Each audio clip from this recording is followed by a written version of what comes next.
Okay folks, here we are behind the ship. I'm on final. This is just an approach to the ship where I can talk about the transition to on speed and a little bit about auto throttle. First, I'm just kind of decelerating, getting into a point where I can land aboard. And let's talk about on speed and the on speed transition. Now we're going from a clean airplane to a dirty airplane to do that, and the HUD presentation for a clean airplane is obviously displayed in front of you. There is Mach, G, there's a short horizon line, no waterline symbol, and no E bracket. Now when I put the gear down, as soon as the two main gear come down, the HUD transitions. There it goes. I'm going to put the flaps to full. And we notice that we have lost the Mach, the G, and we now have a very long horizon line spanning the entire HUD. And we also have the E bracket and the waterline symbol. And now I'm going to control the right now the airplane is actually auto trimming pretty good right now. It's just auto trimming towards this angle of attack over here. Or if you like, this stab trim down here. This is the stab trim. And it's trying to maintain that. Well, I want it to maintain 8.1 units of angle of attack, so I'm going to trim up to get that angle of attack bracket to bracket the velocity vector and have it perfectly so that the E bracket is centered on the velocity vector. And there you have it. Now, if you look down at the right DDI, you can see the stab trim is now 12 or 13, depending on where it actually is. And down here we have 8.1 for left and right angle attack. So we've done that pretty well. Now, if you take a look at the HUD display, if I want to change the target, I use the trim, and I can target the bottom of the bracket. I can target the top of the bracket, but none of those really make sense. I want to target the center of the bracket, and so I use the trim to do that on the coolie hat on the stick. Now, if I want to climb and descend, as we all know, you do that with power. Add power, and I climb. Reduce power, and I descend. And then I just use the throttle to maintain a really nice, nice control of our altitude. What this does is it maintains an attitude on the airplane, an angle of attack, slightly nose up, that sets the hook to the ideal value to catch the wire when we land. Now let's take a look real quick at the velocity vector. Notice that the tail of the velocity vector is sticking out slightly to the left of the course needle for the ICLS. And that means that I'm left of course, so I've got to come back a little bit to the right to hide that tail completely behind that vertical tail. And when I do that, I should get an amber light on the long-range lineup light on the back of the ship. And right now it looks pretty red to me. It's kind of hard to tell, but I think you can see it's red. Now, pretty soon it'll turn amber, and I think it's just about ready to turn amber.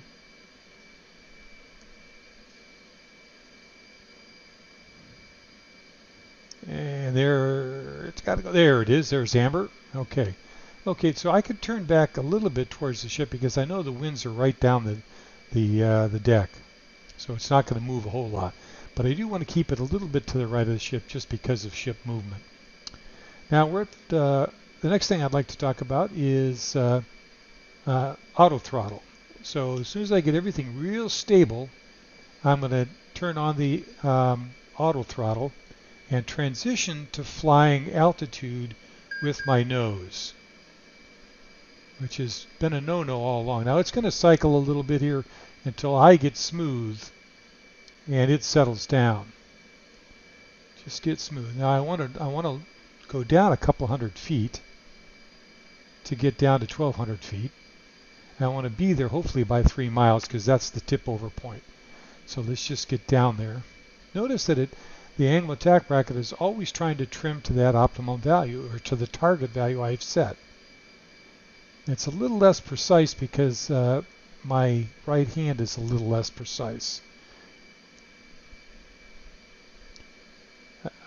Okay, I'm going a little bit to the right. You can see the vertical tail of my velocity vector kind of peeking out the right side of the vertical needle of the ICLS. So I want to keep it a little bit tighter towards the ship. The amber, it's still an amber light, so that's good.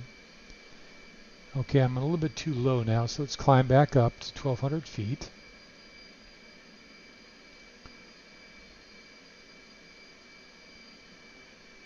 Okay, we're almost there. Whoops, see, it's hard to keep that maintained. Well, let's just kind of hold what we've got because we're pretty close to 3 miles. And in fact, I am going to start dipping down to that 3-degree glide slope. And it looks like I'm a little bit high if you believe the horizontal needle for the ICLS.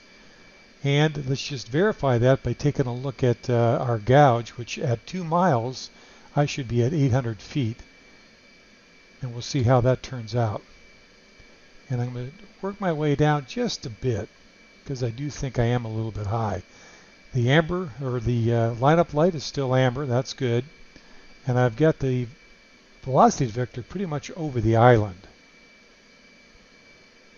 Okay, and it looks like we're probably pretty close to altitude, maybe a tad bit. And just keep it as close to the crotch area of the ship as possible now. Try to be as steady as possible. Hook is down. Oops, don't want to go low, so let's get that back up there, right back into the crotch area. Hold it, hold it, hold it. Be easy with it, gentle.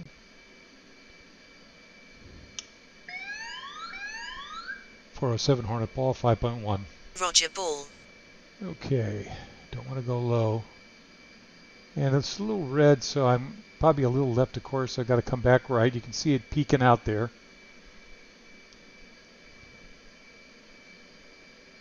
Hold it, hold it. Hold it, hold it. Just be real smooth. Be as smooth as you possibly can. Be as smooth as you possibly can. Okay. There you go. So we'll clean it up. And that's the straight in approach. And let's go ahead and try one in the pattern. And we'll see how that works.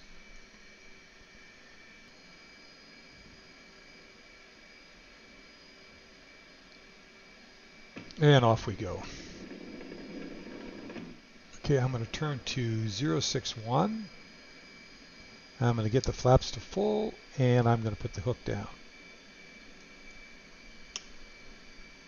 And I'm going to move upwind a little bit, just so I have a little bit of time to balance my auto throttle when I turn it on. As you can see, it's a little bit crazy when it goes about that. So I'm going to go up about a mile and a half or so before I turn downwind.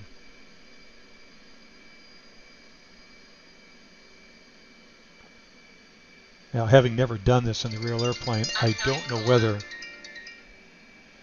sorry about that, I don't know whether the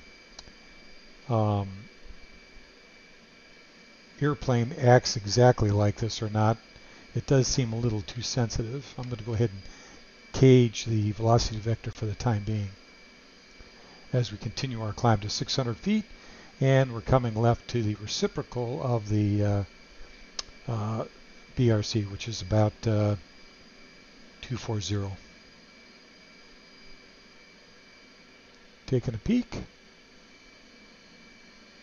Yeah, I still need to climb a little bit more.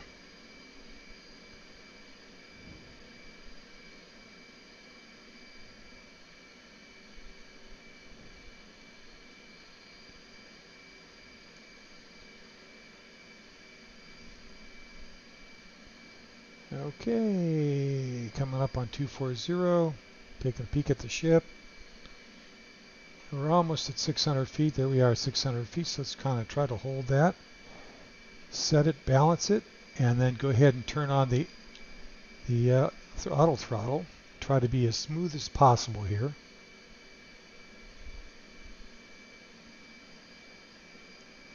Okay, and that's about it. So I'm going to start the turn. Oh boy, this is going to be wild. Okay.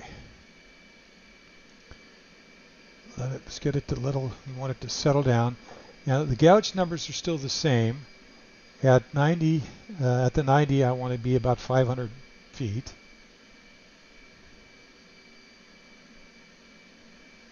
Okay, and we're just about there. Maybe with too much rate of descent though, I think.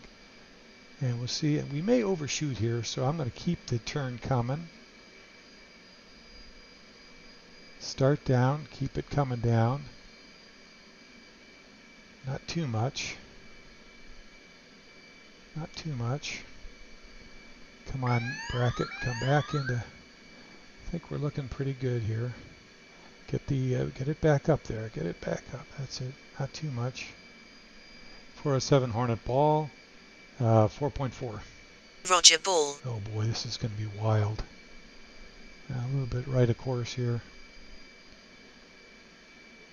Keep it real solid, real solid, real solid. A little right for lineup.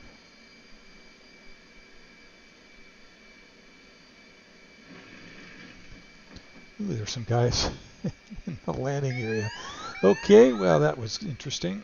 Okay, so you can see it can be done both ways. And it's not necessarily easier, I would say that. But, and it is a new challenge. I, for one, we had the same sort of thing in the A7, and I chose to stick mostly with manual throttle. I never wanted to lose that skill. So some guys liked it, others didn't. I tried it. I preferred the manual method, but there you have it. I hope you enjoyed that.